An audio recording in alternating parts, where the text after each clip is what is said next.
Hello बच्चों, कैसे हाल चाल है बेटा। तो बच्चों, हम लोग ग्रुप थ्योरी के अगले वीडियो पर बेटा आ गए हैं। तो बच्चों, जैसा मैंने आपको बताया था बेटा कि मैं कोविड पॉजिटिव हो गया था। 8-10 दिन में लगातार वीडियो अपलोड नहीं कर पाया था। और अब मैं ऊपर वाले की दुआ से धीरे धीरे करके इम्प्रूवमेंट की तरफ जा रहा हूँ। तबीयत मेरी ठीक हो रही है, इसलिए डेली बहुत ज़्यादा वीडियो तो अपलोड नहीं कर पा रहा हूँ, लेकिन कोशिश करके मैं एक वीडियो डेली का अपलोड कर रहा हूँ। आगे चल के ज़्यादा ज़्यादा वीडियो भी अपलोड होंगे, जैसे कि पहले हुआ करते थे 2-2 3-3 वीडियो एक दिन में। ठीक है। और बच्चों, मैंने अपना अकाउंट नंबर दे दिया है। जिस बच्चे को अगर कोई डोनेशन, मैं तो कहता हूँ भाई थोड़ा थोड़ा डोनेशन सब बच्चे दे देंगे तो मेरा काम चल जाएगा। थोड़ा पैसे की बेटा प्रॉब्लम में आ गया था, ठीक है ना। और जो अमाउंट मैं आपसे मांग रहा हूँ बहुत ज़्यादा नहीं है। अगर आप 100 रुपीज़ भी वन टाइम दे देंगे ना तो बेटा कोई दिक्कत वाली बात नहीं रहेगी। और वैसे ही बेटा गुरु दक्षिणा दिए बिना है ना खैर ये तो मजाक की बातें हैं बेटा, है ना। थोड़ा सा प्रॉब्लम तो है ही बेटा पैसे की, वो अलग बात है। मैं मुस्कुरा रहा हूँ और पढ़ा रहा हूँ, ठीक है, और आपको अच्छे से पढ़ा रहा हूँ। आप देखिए बड़ी बड़ी इतने लोग ऑनलाइन पढ़ा रहे हैं, कितना कितना पैसा लेते हैं। और फिर उसके बाद पता नहीं कैसे पढ़ाते हैं, क्या पढ़ाते हैं, बच्चे सेटिस्फाइड भी नहीं होते हैं। और यहाँ तो बेटा 100 रुपये की बात है, 100 रुपये की तो हो सकता आप आइसक्रीम खा लेते हो डेली एक। खैर चलिए, ये तो बेटा मजाक की बातें हैं, मैं आपको समझा रहा हूँ। क्योंकि अगर आप डोनेट कर देंगे बेटा, एक वन टाइम भी अगर एक बच्चा डोनेट कर देना 100 रुपीज़, तो हमें मतलब मुझे एक तरीके से बिल्कुल कोई प्रॉब्लम नहीं रहेगी। और मैं ऐसे ही वीडियो अपलोड करता रहूँगा, कोई दिक्कत नहीं आएगी कभी भी। ठीक है बेटा। तो कोशिश करिए बेटा, डोनेट करते रहिए थोड़ा थोड़ा पैसा। डिस्क्रिप्शन में मैंने अपना अकाउंट नंबर वगैरह दिया हुआ है, ठीक है। जिन बच्चों ने डोनेट अभी तक किया है उनको बहुत बहुत थैंक यू, बहुत बहुत धन्यवाद बेटा। क्योंकि ये वो डोनेशन है जिससे बेटा पूरे वर्ल्ड के लोग मैथ सीख रहे हैं, प्योर मैथ सीख रहे हैं। ये वो डोनेशन आपका है बेटा, ये वो डोनेशन है जिससे हर गरीब बच्चा प्योर मैथ सीख रहा है, जिसको पढ़ाने के लिए कोचिंग नहीं है। गांव-गांव छोटे शहरों में लोग पढ़ नहीं पाते हैं, हर बच्चा एक तरीके से प्योर मैथ सीख रहा है। ये वो डोनेशन है बेटा आपका, ये छोटा मोटा बेटा डोनेशन नहीं है। बहुत से लोग इधर उधर बहुत डोनेशन दे देते हैं, लेकिन ये बेटा डोनेशन आपके ऐसा डोनेशन है जो पूरे वर्ल्ड के काम आ रहा है। बहुत से गरीब बच्चे इससे मैथ सीख रहे हैं, पढ़ रहे हैं, और वो एक तरीके से दुआएं आपको ही देंगे, मुझे नहीं देंगे वो। ठीक है बच्चों। तो बच्चों, आज हम लोग ग्रुप थ्योरी में एक नया कॉन्सेप्ट लेके आए हैं, और ये कॉन्सेप्ट होता है होमोमॉर्फिज्म। देखो बच्चों, ये कॉन्सेप्ट मैं पहले भी आपको समझा चुका था, होमोमॉर्फिज्म। लेकिन अब एक्चुअली क्या है, इसको हम और डीप में थोड़ा पढ़ेंगे, क्योंकि बहुत सी बातें इसकी पहले हम सीख नहीं पाए थे। अब हम होमोमॉर्फिज्म की और भी बहुत सी डिटेल बातें आज सीखेंगे, और कुछ इसकी इंपॉर्टेंट थ्योरम है उनको भी हम लोग बेटा करेंगे। देखो बच्चों, होमोमॉर्फिज्म हम लोग शुरू करते हैं। ठीक है बच्चों, होमोमॉर्फिज्म। देखो बच्चों, होमोमॉर्फिज्म कुछ नहीं है, एक टाइप का एक फंक्शन होता है भाई। जैसे हम अगर दो ग्रुप लेके चले, मान लो एक ग्रुप मैंने जी कॉमा ओ ले लिया, मतलब ये सेट है और ये इसका ऑपरेशन है। और दूसरा ग्रुप मैंने जी डैश कॉमा ओ डैश ले लिया, ये सेट है, ये इसका ऑपरेशन है। भाई ग्रुप में दो चीजें होती हैं, एक होता है सेट और साथ में उसका होता है ऑपरेशन। ये कोई नई बात नहीं है आपके लिए।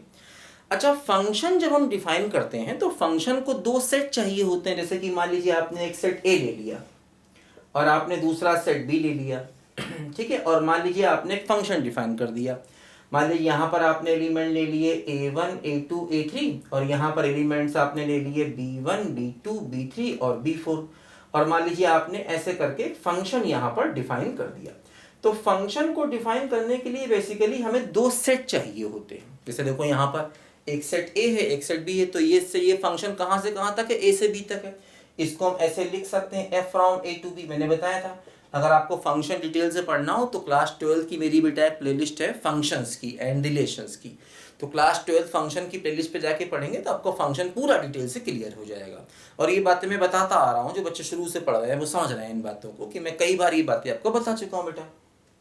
अच्छा, अब देखो इसमें होता क्या है, जैसे a1 जा रहा है b1 पर, तो मैं कह सकता हूं कि f ऑफ a1 बराबर क्या हो जाएगा b1। a2 जा रहा है b2 पर, तो मैं कह सकता हूं f ऑफ a2 बराबर b2। a3 जा रहा है b3 पर, तो मैं कह सकता हूं f ऑफ a3 बराबर b3। b4 कहीं नहीं जा रहा है ना, तो ऐसा हो सकता है।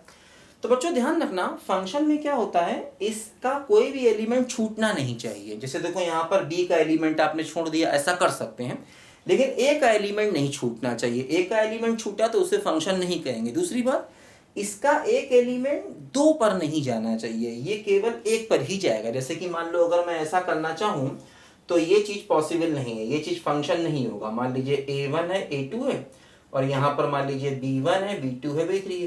मान लीजिए इसको मैं दो पर भेज दूँ तो ये फंक्शन नहीं माना जाएगा। एक एलिमेंट दो पर नहीं जाता कभी भी। हाँ, दो एलिमेंट सेम पर जा सकते हैं, दो एलिमेंट सेम पर जा सकते हैं, वो फंक्शन माना जाता है। ठीक है, तो ये बात ध्यान रखना। अच्छा, इसको हम कहते हैं डोमेन। जैसे ये जो ए है ना, ए में क्या क्या चीजें हैं? ए में है a1, a2 और a3। तो ए को हम लोग कहते हैं डोमेन, और इसका कोई भी एलिमेंट हम छोड़ नहीं सकते। ठीक है ना।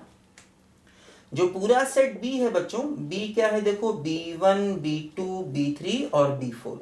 जो पूरा सेट बी है इसको हम कहते हैं बेटा कोडोमेन, है ना, कोडोमेन। और बी के वो एलिमेंट जो रिलेटेड हैं उनको कहते हैं रेंज। तो देखो रेंज क्या हो जाएगा? रेंज हो जाएगा बच्चों b1, b2 और b3। ये हमारा बच्चों रेंज हो जाएगा। तो रेंज और कोडोमेन में डिफरेंस होता है, ध्यान रखना। रेंज क्या है? कोडोमेन का सबसेट। हाँ, स्पेशल केस में रेंज कोडोमेन के बराबर भी जा सकता है ना। तो ये एक फंक्शन होता है। फंक्शन को दो सेट एक्चुअली चाहिए होते हैं डिफाइन होने के लिए, है ना। तो और भी फंक्शन हम बहुत टाइप के पढ़ते हैं। अब मैं फंक्शन पे बहुत डिटेल से यहाँ नहीं जाना चाह रहा बेटा, क्योंकि अगर फंक्शन पे ही चला गया तो 5-6 घंटे उसको समझाने के लिए चाहिए। फंक्शन अगर आपको और डिटेल से पढ़ना है तो क्लास 12 का मेरा प्लेलिस्ट है, मैंने IIT के लिए वीडियो बेटा अपलोड किए हुए हैं बहुत डिटेल से, तो उसमें आपको बेटा फंक्शन मिलेगा। मैं थोड़ा देखो आपको यहाँ समझा दे रहा हूँ फंक्शन, क्योंकि इसकी होमोमॉर्फिज्म थोड़ी ज़रूरत पड़ती है इसलिए। ठीक है ना, इस बात को समझो जरा। अच्छा, अब देखो जैसे एक बात और समझो यहाँ पर, जैसे ये जो फंक्शन मैंने यहाँ बनाया है, इस फंक्शन को हम वन वन फंक्शन कहते हैं, क्योंकि देखो इसमें एक एलिमेंट एक पर ही जाता है। देखो एक तो दो पर वैसे भी नहीं जाता, एक एलिमेंट इसका अगर दो पर गया तो वन वन, तो वो फंक्शन ही नहीं होता, है ना। लेकिन यहाँ पर एक एक पर जा रहा है, तो ये फंक्शन कैसा है? वन वन फंक्शन है। ध्यान रखना, इसको हम वन वन या इंजेक्टिव फंक्शन भी कहते हैं। वन वन या इंजेक्टिव एक बात है। और ध्यान रखना, इसमें देखो रेंज और कोडोमेन अलग अलग है, तो ऐसे फंक्शन को हम इनटू कहते हैं। इनटू और not onto. Not onto कब? जब रेंज जो है वो कोडोमेन के बराबर ना हो। जैसे यहाँ पर देखो रेंज छोटा है कोडोमेन बड़ा है, और वो हो सकता है। ऐसा तो पॉसिबल नहीं है कि रेंज बड़ा हो जाए कोडोमेन छोटा हो जाए। रेंज छोटा और कोडोमेन बड़ा हो ही सकता है, ठीक है ना। तो रेंज छोटा है कोडोमेन बड़ा है, तो ये फंक्शन ऑन टू नहीं है। इसको क्या कहते हैं? नॉट ऑन टू और इनटू। ठीक है। अच्छा देखो, जैसे अगर मैं थोड़ा इसमें चेंज कर दूं मान लीजिए, है ना, तो ये फंक्शन वन वन है। वन वन क्यों है? क्योंकि अलग अलग x का y अलग अलग, जैसे ये x है, ये y है, ये x है, ये y है, ये x है, ये y है। तो अलग अलग x का जो y है वो अलग अलग है। ये मैंने पहले भी जब आपको होमोमॉर्फिज्म समझाया था ग्रुप थ्योरी के, देखो इसी प्लेलिस्ट में होमोमॉर्फिज्म में पहले भी पढ़ा चुका हूँ, लेकिन वहाँ अभी जो हम लोग कुछ चीज़ें और यहाँ पढ़ने वाले हैं वो हम लोगों ने पहले नहीं पढ़ी थी। लेकिन स्टार्टिंग का होमोमॉर्फिज्म में क्या होता है मैंने आपको समझाया था, ठीक है बच्चों। तो वहाँ पर भी ये सब बातें बेटा मैंने आपको समझाई थी। थोड़ी गर्मी हो रही, मैंने बताया था बेटा रूम बंद करके मुझे बनाना पड़ता है सारे के सारे वीडियोस, है ना बेटा। गरीब आदमी हूँ, कोई AC वेसी चला नहीं सकता हूँ, तो रूम बंद करके बेटा बनाना पड़ता है वीडियो। क्या करें बेटा गरीबी में, लेकिन कोई बात नहीं, गरीबों को पढ़ा रहे हैं। बहुत से बच्चे मेरे चैनल पे जिनके पास पैसे नहीं हैं, गरीब हैं, वो पढ़ रहे हैं, और मुझे खुशी है बेटा इस बात की। मैं पढ़ा रहा हूँ उन बच्चों को, हंसी मजाक से ही पढ़ा रहा हूँ, इंजॉय करके पढ़ा रहा हूँ। पढ़ाई में बेटा मैं इंटरेस्ट क्रिएट कर रहा हूँ, पढ़ाई को बोरिंग नहीं बनाता हूँ कभी भी, ये बात ध्यान रखना, ठीक है।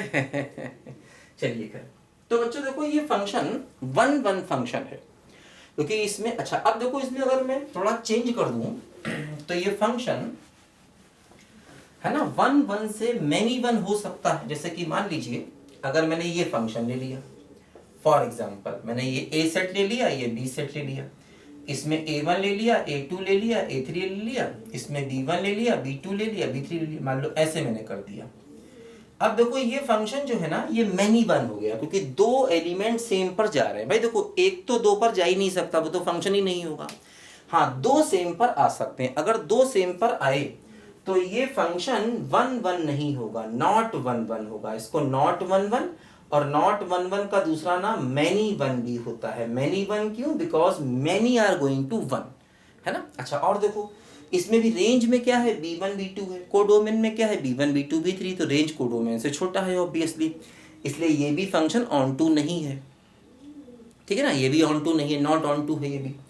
अच्छा मान लो मैं ऐसा कर दूं कुछ, for example A1 A2 A3 और B1 B2 और B3, मान लो मैं ऐसा कर दूं, ठीक है। ध्यान रखना, अब ऐसे ये फंक्शन है तो देखो इसमें क्या हुआ, इसमें देखो ये 1 1 है, हर एक एलिमेंट अलग अलग पर जा रहा है, ये 1 1 है, ठीक है, 1 1 है, ये 1 1 का दूसरा नाम इंजेक्टिव भी होता है और ये ऑन टू भी है। ध्यान रखना, ऑन टू का दूसरा नाम सर्जेक्टिव भी होता है, सर्जेक्टिव, है ना। ये 1 1 भी है और ये ऑन टू भी है, ऑन टू का दूसरा नाम सर्जेक्टिव भी होता है।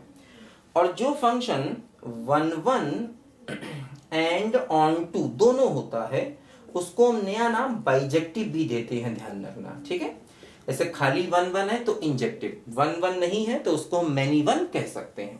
जो ऑन टू है वो सर्जेक्टिव, ठीक है, और जो ऑन टू नहीं है उसको हम इनटू भी कहते हैं, और जो 1 1 ऑन टू दोनों होता है उसको हम बाइजेक्टिव भी कहते हैं। ये बात ध्यान रखना, ऐसा थोड़ा नामों का कंफ्यूजन है।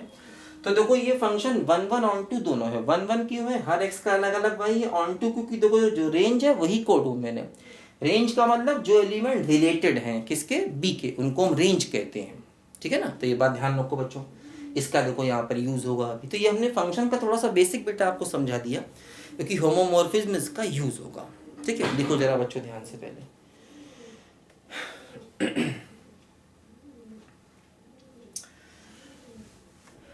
गाड़ी बुला रही है, सीटी बजा रही है, चलना ही जिंदगी है, चलती जा रही है, गाड़ी बुला रही है, सीटी बजा रही है।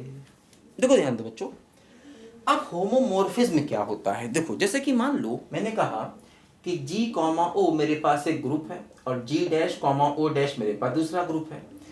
अब अगर हम एक ऐसा फंक्शन लें जो G से लेकर G डैश तक हो, क्योंकि देखो भाई फंक्शन को दो सेट चाहिए, तो एक सेट इसको G मिल गया, एक सेट इसको G डैश मिल गया, और वो फंक्शन इस कंडीशन को पूरा करे, f of a o b बराबर f ऑफ a डैश और composition f of b dash, f of a o dash और f ऑफ b।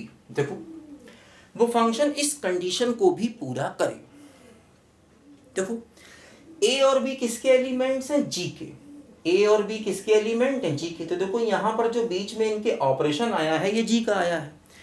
अच्छा जैसे a अगर g का एलिमेंट है तो f ऑफ a किसका एलिमेंट होगा, f ऑफ a एलिमेंट हो जाएगा g डैश का, और f ऑफ b किसका एलिमेंट हो जाएगा, g डैश का। तो देखो इनके बीच में जो सिंबल आया है वो o डैश आया है, o डैश का सिंबल आया है। तो मतलब फंक्शन भी चाहिए और ऐसा फंक्शन चाहिए जो इस कंडीशन को पूरा कर दे। तो अगर कोई फंक्शन इस कंडीशन को पूरा कर देगा तो ऐसे फंक्शन को हम होमोमॉर्फिज्म कहते हैं, ध्यान रखो, ठीक है, जो कि एक ग्रुप से दूसरे ग्रुप पर होता है और इस कंडीशन को फंक्शन पूरा करता है। मैंने पहले भी होमोमॉर्फिज्म पढ़ाया था, बता दूं मैं आपको एक बार, उसको भी जाकर बेटा आप पढ़ लीजिए, उसमें मैंने कई सारे एग्जाम्पल भी बताए थे, है ना। इसी देखो इसी ग्रुप थ्योरी की ही प्लेलिस्ट में अगर आप जाएंगे आप तो आपको पहले भी होमोमॉर्फिज्म पढ़ाया था मैंने, और वो भी वहाँ पर भी ज़रूरत थी थोड़ी सी मुझे, अब लेकिन यहाँ पर मैं थोड़ा और एक बार पढ़ा करके कुछ इंपॉर्टेंट थ्योरी यहाँ पर हम लोग पढ़ना चाहते हैं, ठीक है।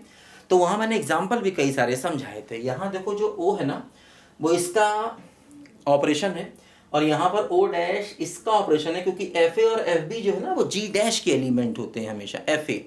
FA का मतलब वही जो हमारी रेंज है ना, वो FA। तो डोमेन ये हो गई और रेंज ये हो गई। तो FA किसका एलिमेंट है, G डैश का, FB किसका एलिमेंट है, G डैश का, ध्यान रखो। तो इसलिए इनके बीच में जो ऑपरेशन आया है वो भी G डैश का ही ऑपरेशन आया है ना। इस बात को जरा समझो बच्चों ध्यान से। तो ये बच्चों हुआ होमोमॉर्फिज्म। अब देखो इसमें भी कई सारी बातें हैं कि जैसे कि मान लीजिए अगर ये होमोमॉर्फिज्म जो है ना वो ऑन टू हो जाए, है ना, इफ मतलब ये फंक्शन हो और इस कंडीशन को पूरा कर रहा हो, इस कंडीशन को पूरा करेगा तभी उसे हम होमोमॉर्फिज्म कहेंगे, नहीं तो नहीं कहेंगे। फंक्शन भी चाहिए और इस कंडीशन को पूरा भी करना चाहिए तो उसे हम होमोमॉर्फिज्म कहेंगे। तो अच्छा अब अगर मान लो जो हमारा f है वो अगर ऑन टू हो जाए, मतलब अभी देखो यहाँ पर हमने ऑन टू या वन वन की कोई बात नहीं की, हमने कहा फंक्शन वो इस कंडीशन को पूरा करे तो वो होमोमॉर्फिज्म होगा। कोई भी फंक्शन जो इस कंडीशन को पूरा करेगा वो क्या होगा, बोलो होमोमॉर्फिज्म होगा, बात खत्म हो गई। लेकिन अब मैं देखो इसमें कंडीशन बढ़ा रहा हूं, अगर फंक्शन इस कंडीशन को पूरा करे और साथ में ऑन टू भी हो जाए, है ना, तो ऐसे होमोमॉर्फिज्म को, इस प्रकार का जो होमोमॉर्फिज्म होता है, इसको हम नया नाम, ठीक है, एपीमॉर्फिज्म दे सकते हैं। एपीमॉर्फिज्म, ये नाम हालांकि बहुत चलते नहीं है, कई किताबें इन नामों को लिख देती हैं, है ना। तो ऐसा फंक्शन जो कि होमोमॉर्फिज्म हो और वो ऑन टू भी हो, तो इसको हम एपीमॉर्फिज्म कह सकते हैं, ठीक है। या कई किताबें इसको ऐसे लिखती हैं, एफ इज होमोमॉर्फिज्म, देखो ध्यान दो, होमोमॉर्फिज्म, ठीक है, from G onto G dash, देखो उसी में भी वो ऑन टू लिख देती हैं, कहते हैं कि एफ इज होमोमॉर्फिज्म, ठीक है, from G onto G dash. G onto G dash का मतलब जो होमोमॉर्फिज्म है वो ऑन टू भी है। ऑन टू क्या होता है मैंने आपको समझाया था। और अगर हम चाहें तो एफ को खाली एपीमॉर्फिज्म भी कह सकते हैं। एपीमॉर्फिज्म का मतलब क्या हुआ कि वो होमोमॉर्फिज्म मतलब इस कंडीशन को पूरा कर रहा है और ऑन टू भी है ना। एपीमॉर्फिज्म का मतलब क्या हुआ कि वो वही होमोमॉर्फिज्म है, फंक्शन भी है, इस कंडीशन को भी पूरा कर रहा है और वो ऑन टू भी है। अच्छा, फिर एक बात और ध्यान रखना, अगर मान लो एफ जो है वो खाली वन वन हो जाए, अगर एफ जो है वो खाली वन वन हो जाए तो इसको मोनोमॉर्फिज्म भी कहते हैं। मतलब ये कंडीशन तो होगी, होमोमॉर्फिज्म तो होगा ही होगा, साथ में वन वन भी हो जाए तो एफ को हम मोनोमॉर्फिज्म भी कहते हैं। मोनोमॉर्फिज्म भी हम लोग कहते हैं एफ को, मतलब वो इस कंडीशन को पूरा करे और वन वन भी हो जाए तो उसको मोनोमॉर्फिज्म भी कहते हैं, ये बात ध्यान रखो। अच्छा, अब अगर मान लो एफ जो है वो वन वन ऑन टू दोनों हो जाए, एफ अगर वन वन भी हो जाए और ऑन टू भी हो जाए तो ऐसे केस में जो एफ है इसको हम आइसोमॉर्फिज्म भी कहते हैं, ध्यान रखो, आइसोमॉर्फिज्म, ये सब नाम बेटा याद रखना। अगर मतलब एफ जो है वो होमोमॉर्फिज्म भी हो और वन वन ऑन टू भी हो, मतलब एफ को होमोमॉर्फिज्म तो इन तीनों कंडीशन में माना ही गया है। होमोमॉर्फिज्म का मतलब वो फंक्शन भी है और इस कंडीशन को भी पूरा कर रहा है, बात ध्यान रखना, ठीक है। तो इसको हम आइसोमॉर्फिज्म भी कहते हैं, ठीक है। एक लास्ट बात थोड़ी सी यहाँ पर बस और ध्यान रखना कि, और इसको हम ऐसे भी लिख सकते हैं कि जी आइसोमॉर्फिक टू जी डैश, ऐसे करके, मतलब अगर एक ऐसा फंक्शन एग्जिस्ट करता है, अगर एक ऐसा फंक्शन जो जी से जी डैश में एग्जिस्ट करता है, इस कंडीशन को पूरा करता है और वन वन ऑन टू भी है, तो हम जी और जी डैश को ऐसे भी लिख सकते हैं, कहते हैं कि G is isomorphic to G dash, मतलब जी से लेकर जी डैश में एक आइसोमॉर्फिज्म फंक्शन एग्जिस्ट करता है। आइसोमॉर्फिज्म का मतलब वो फंक्शन होगा, इस कंडीशन को भी पूरा करेगा और वन वन ऑन टू भी होगा, ठीक है ना। अच्छा, एक बात बच्चों यहाँ पर और ध्यान रखो कि अगर मान लो ये दोनों सेम हो जाए, जी और जी डैश दोनों सेम हो जाए, तो इसको हम होमोमॉर्फिज्म की जगह एंडोमॉर्फिज्म भी कहते हैं, एंडोमॉर्फिज्म, ठीक है, एंडोमॉर्फिज्म भी इसको हम कहते हैं। अगर जी और जी डैश दोनों बराबर हो जाए तो, और फंक्शन इस कंडीशन को पूरा करे, भाई अगर फंक्शन जी से जी तक हो और इस कंडीशन को पूरा करे तो इस फंक्शन को हम एंडोमॉर्फिज्म भी कह सकते हैं। तो ये सब एक प्रकार के होमोमॉर्फिज्म भी, होमोमॉर्फिज्म आ रही हैं। अभी तक हमने जितनी वैरायटीज पढ़ी हैं ये सारी वैरायटीज बेटा होमोमॉर्फिज्म ही हैं, लेकिन उनके भी अलग अलग नाम हो गए। जैसे इसको हम एंडोमॉर्फिज्म कह सकते हैं, होमोमॉर्फिज्म भी कह सकते हैं, भाई ये वाला भी होमोमॉर्फिज्म है, ये वाला भी होमोमॉर्फिज्म तो सभी हैं, लेकिन साथ में हालांकि ये सब नाम इतने चलते नहीं हैं। ये सब नाम को लेकर परेशान मत हो कि सर नामों में ही उलझ जाएंगे, ऐसा होगा नहीं, नामों में उलझोगे नहीं, केवल आपको होमोमॉर्फिज्म या अधिक से अधिक आइसोमॉर्फिज्म दिखाई पड़ेगा।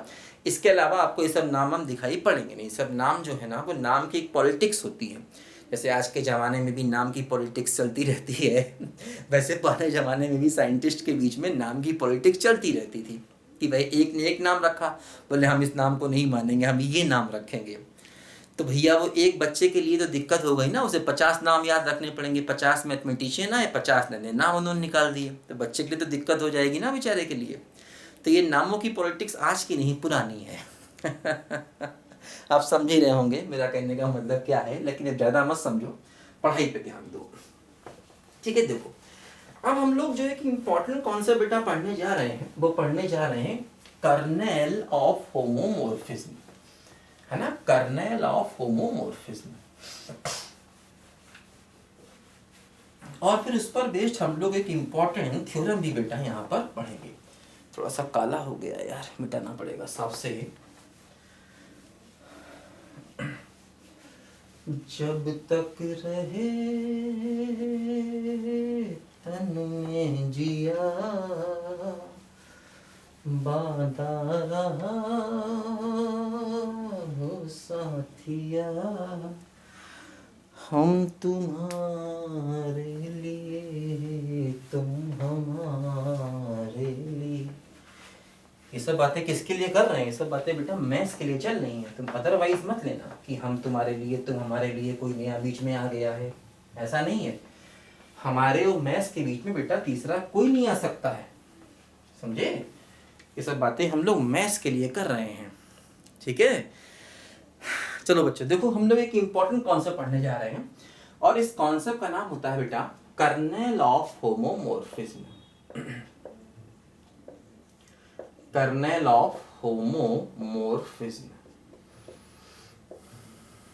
देखो इसमें क्या होता है, मान लो मेरे पास F एक होमोमॉर्फिज्म है G से लेकर के G डैश तक, ऐसे होगा, ठीक है। रोशनी आ रही है? हाँ आ तो रही है, कुछ रोशनी कम आ रही है क्या? नहीं आ रही है, ठीक है। मान लो F जो है एक फंक्शन है G से लेकर के G डैश तक, और F इस कंडीशन को पूरा कर रहा है, तभी तो होमोमॉर्फिज्म होगा, ठीक है। F जो है वो इस कंडीशन को पूरा कर रहा है, तभी वो होमोमॉर्फिज्म होगा। अब देखो कर्नेल क्या होता है, देखो ऐसा होता है, कर्नेल को हम K से रिप्रेजेंट करते हैं।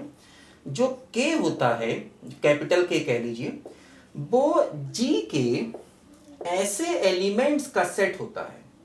मतलब G के ऐसे एलिमेंट लिए जाते हैं जो कि इसके आइडेंटिटी पर जाए, है ना। मतलब ऐसे एलिमेंट हमें लेने होते हैं G के, जो कि जिनका रिजल्ट जो है वो G डैश की आइडेंटिटी पर जाए। इस बात को जरा यहां पर आप समझिए।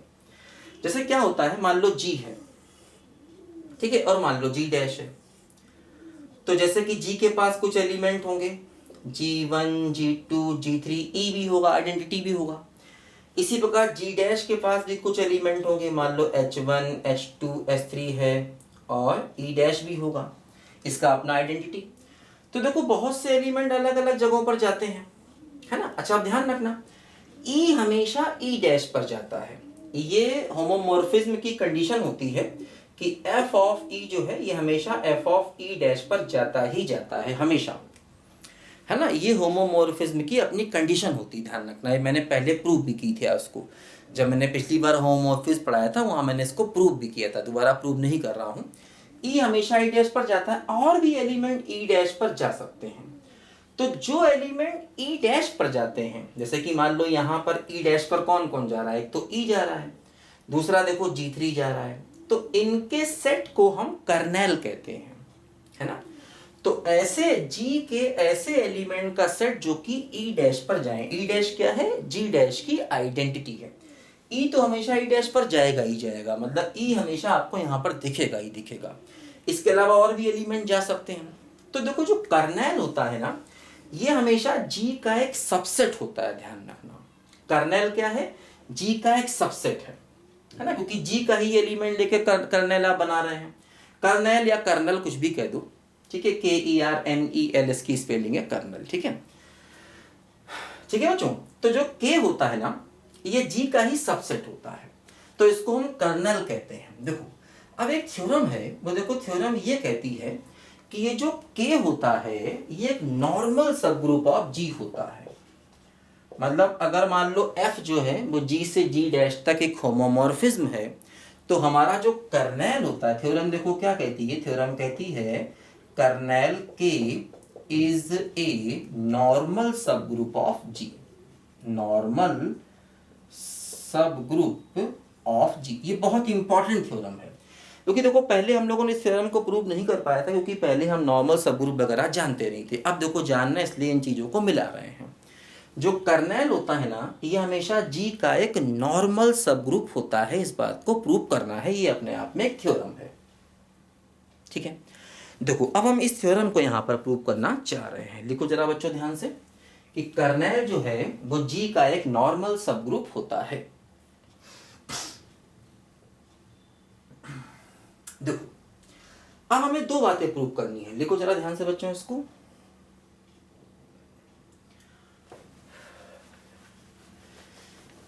एक रास्ता है जिंदगी जो थम गए तो कुछ नहीं, ये कदम किसी मुकाम पे जो जम गए। तो देखो बच्चों, सबसे पहले तो हम प्रूव करेंगे कि कर्नल एक सब ग्रुप है, के इज ए सब ग्रुप। फिर हम प्रूव करेंगे कि ये एक नॉर्मल सब ग्रुप है। अच्छा, सब ग्रुप प्रूव करने के लिए देखो इसको हमें बेटा क्या करना होता है कि दो एलिमेंट ए और बी हम के में लेके चलेंगे और प्रूव करेंगे कि ए और बी इनवर्स भी के में है ना। सब ग्रुप की ये कंडीशन होती है, मैंने पहले पढ़ाई थी आपको। तो पहले हम प्रूव करेंगे के एक सब ग्रुप है। सब ग्रुप के लिए हमें ये काम करना होगा, दो एलिमेंट के में लेके चलेंगे और ए और बी इनवर्स प्रूव करेंगे कि के में होगा। देखो क्या गिवन है, ए और बी के में है, तो अगर ए के में है तो एफ ए क्या होगा, ई डैश के बराबर होगा, क्योंकि ये कंडीशन है। के में जितने भी एलिमेंट होते हैं बेटा वो ई डैश पर जाते हैं हमेशा, यही तो के की डेफिनेशन है। और इसी प्रकार एफ ऑफ बी भी क्या होगा, ई डैश होगा, क्योंकि के में जितने भी एलिमेंट होते हैं वो सब के सब हमेशा ई डैश पर ही जाते हैं, है ना। तो ए और बी के में है, ऐसा मान के चल रहे हैं, ऐसा मान के चल रहे हैं कि ये के में है, और ये प्रूव करना है। तो अगर ये प्रूव करना है कि ये के में है तो हमें प्रूव करना होगा कि F of A O B inverse कहाँ जाएगा, ई डैश पर जाएगा, क्योंकि ये बात हमें प्रूव करनी है। ऐसा मानना है, ये प्रूव करना है, ये प्रूव करना है। तो इसका मतलब ये जो एलिमेंट है ये हमारा एलिमेंट ई डैश पर जाएगा, ऐसा हमें प्रूव करना होगा। देखो करते हैं, F of A O B inverse. अब देखो इसमें वही कंडीशन लगा दी, होमोमोर्फिज्म की कंडीशन क्या होती है, एफ ए और O dash F of B dash हो गया, बी इनवर्स हो गया। यहाँ पर ओ ओ मतलब जी का कंपोजिशन और ओ डैश क्या है, जी डैश का कंपोजिशन है, मतलब उसका ऑपरेशन है। देखो समझो यहाँ पर ध्यान से। अब चूंकि ये तो एफ ए हो गया, अच्छा इसको हम लिख सकते हैं एफ ऑफ बी का होल इनवर्स, ये कंडीशन होती है फंक्शन की। ऐसा हम लोग लिख सकते हैं कि एफ ऑफ बी इनवर्स बराबर है बी का होल इनवर्स। ठीक है, ये होमोमोर्फिज्म की कंडीशन होती है, ध्यान रखना, मैंने पढ़ाया था आपको पहले भी कि ऐसा होमोमोर्फिज्म में हमेशा लिख सकते हैं। ठीक है, कि एफ ऑफ बी इनवर्स अगर है तो इसको हम एफ ऑफ बी का होल इनवर्स लिखते हैं, हमेशा ध्यान रखना। और दूसरा ये एफ ऑफ ई क्या होता है, ई डैश होता है। दो बातें ध्यान रखना, होमोमोर्फिज्म में हमेशा होती हैं। अच्छा अब देखो एफ ऑफ ए क्या है, ई डैश है, और देखो एफ ऑफ बी क्या है, ये भी ई डैश है, और ई डैश का भी इनवर्स हो गया। ई का इनवर्स हमेशा उसी के बराबर होता है, ये बात आपको मालूम होगा। जैसे ई डैश का भी इनवर्स निकालोगे तो वो हमेशा उसी के बराबर होगा, आइडेंटिटी का इनवर्स हमेशा उसी के बराबर होता है। और ई का ई से ऑपरेशन फिर से क्या हो जाएगा, ई डैश, यही हम प्रूव करना चाहते थे। तो इसका मतलब ये जो एलिमेंट है ये के में आ गया, मतलब ये कर्नल में आ गया। पहली बात देखो ये प्रूव हो गई। अब देखो दूसरी बात हमें क्या प्रूव करनी है कि ये सब ग्रुप नॉर्मल सब ग्रुप होगा। अभी तो हमने ये प्रूव किया कि भाई ये एक सब ग्रुप होगा, अब हम ये प्रूव करेंगे कि ये एक नॉर्मल सब ग्रुप होगा। लिखो जरा बच्चों ध्यान से पहले इसको,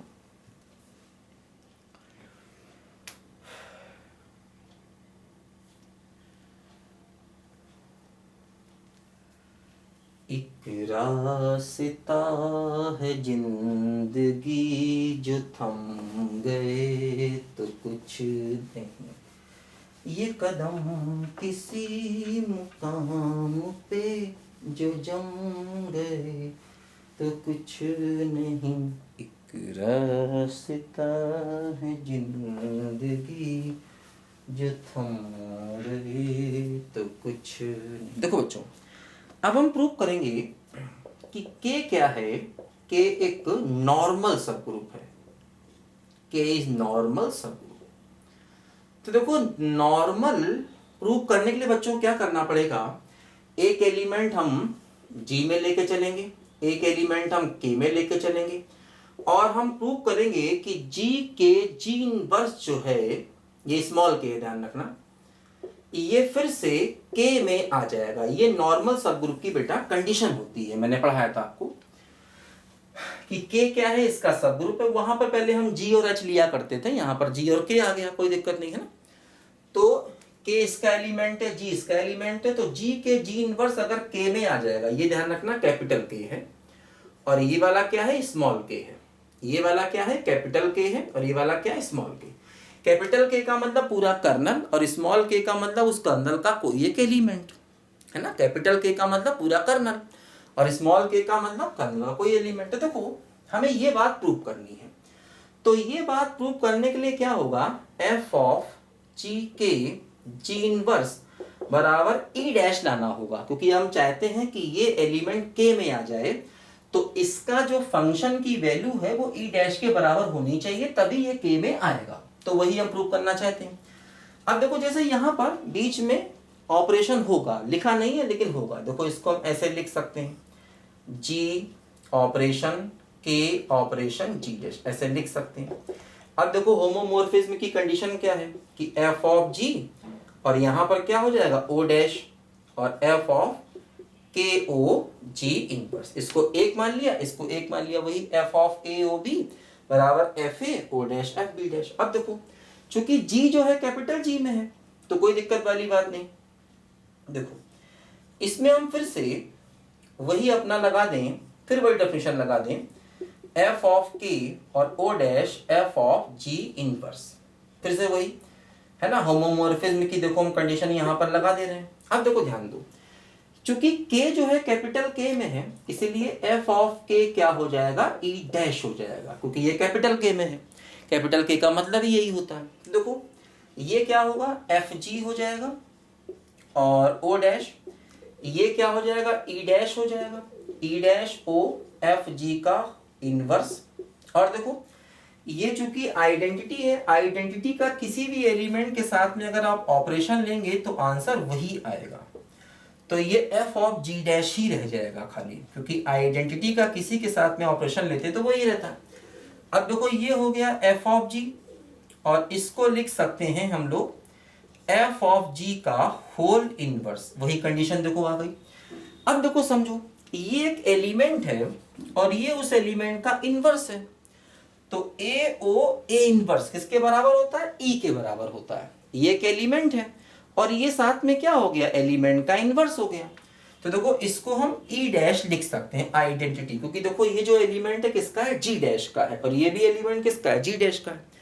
तो जी के डैश का एलिमेंट साथ में उसका इनवर्स, तो आंसर क्या होगा, आइडेंटिटी आएगा। और देखो यही हमें प्रूव करना था कि एफ ऑफ जी के जी इनवर्स जो है ये ई डैश के बराबर हो गया। इसका मतलब ये एलिमेंट कैपिटल के में आ गया। तो इन दोनों को सही माना और इसको प्रूव कर दिया।